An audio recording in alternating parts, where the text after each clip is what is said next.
کندهار عینو مینی په 350 بستریزه روغتون کې د MRI سکین خدمتونه پیل شوه. د دولتي روغتون په کچه په لومړي ځل دلته کندهار کې د عینو مینی په 350 بستریزه روغتون کې د MRI او اکسرې پرمختللي ماشینونه نصب او فعالیت پیل کړ. مسؤلین وایي د یادو خدمتونو بشپړه لګښت 45 میلیونه افغانۍ شوې. د کندهار عینو مینې په 350 بستریزه روغتون کې د MRI سکین خدمتونه د مسؤلینو لخوا د پټۍ په پرې کولو سره راپیل شوه.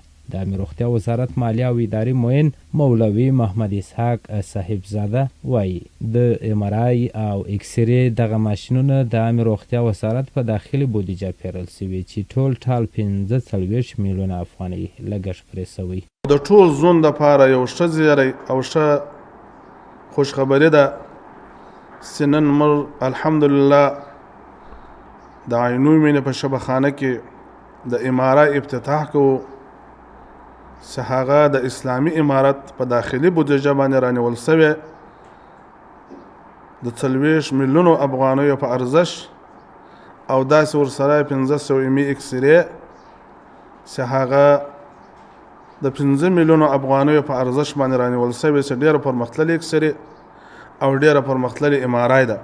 د امیر روغتیا وزارت مالیه او اداري معین اړوند پرانیست غونډه کې د عینو مینې 350 بستریزه روغتون پر مسؤلینو او ډاکټرانو غږ وکړ چې د همدې ماشینونو څخه دې د خلکو په خدمت کې اعظمي ګټه پورته کړي او خدمت باید د اخلاص له مخې ترسره کړي.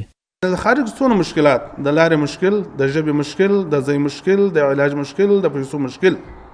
بیا داسې غریب چې نه پیسې لري، اول خو د علاج روپۍ نه لري، د کرایې روپۍ نه لري، دی تر شبخانې پورې راسي، د کرایې روپۍ پیدا کړي، بیا د علاج روپۍ نه لري، چې د علاج به پورو دار باندې پیدا کړي، بیا په ژبه باندې نه پوهېږي، بیا د اوسېدلو ځای نه لري. یعنې څونه احتیاج و. نن چې موږ تاسې لاس سره ورنه کړو، له دې نظام سره ونه درېږو، نو دا ملت ته خودکفایه نه سو کولی. په ورته وخت کې د کندهار مرستیال والي مولوي حیات الله مبارک د کندهار دولتي روغتون کې د MRI خدمتونو پیل یو ښه ګام یاد کړ. نوموړي زیاته کړه افغانان لسیزې جګړې سخت ځپلي، زیات کار ته اړتیا شته او هڅه مو دا ده چې رښتینی خدمت ورته وسي. که په افغانستان کې سړی مطالعه ولري، معلومات وکړي، هم دا شان وجود نه لري، دا شان نه دي سوي.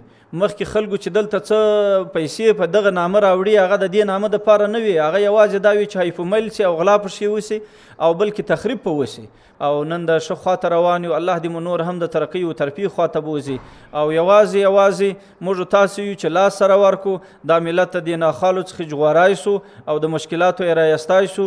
د کندهار مرستیال والي د ډاکټرانو خدمتونه د ستاینې وړ وباله. نوموړي په تکرار سره د ډاډمن امنیت یادونه وکړه او ویل امنیت تامین دی، کار کولو ته ښه زمینه برابره ده، ولس مو خدمت ته اړتیا لري، نو د همدې غوره فرصتونو څخه باید ګټه پورته کړو.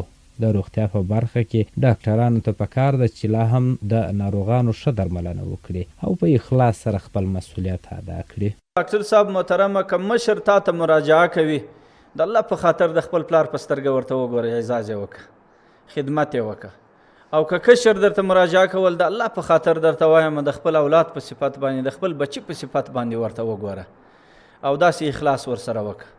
او دا ما په ډاکټر صاحبانو کې په ډېر ځایو کې دا اخلاص لیدلی دی، واقعا لیدلی مې دی. دا ستاسو دپاره نه وایم، دا ما په بالمشاهده لیدلی وي. بس د هر چا سره د عفو او د ګذشت کوشش کوئ، په خپل څنګ کې نیسئ، په خپل بغل کې نیسئ، د محبت غېږ ورته خلاصه کړئ، د صمیمیت غېږ ورته خلاصه کړئ. د کندهار د ولایتي ادارې مسؤلین ډاډ ورکوي چې په تدریجي ډول به په ټولو برخو کې کار کوي او هڅه دا ده چې د همدې ځورېدلي او کړېدلي ولس لپاره د اړتیا پر اساس غوره خدمتونه ترسره او د روغتیایي خدمتونو ترڅنګ بېلابېلو برخو کې ورته اسانتیاوې رامنځته کړي.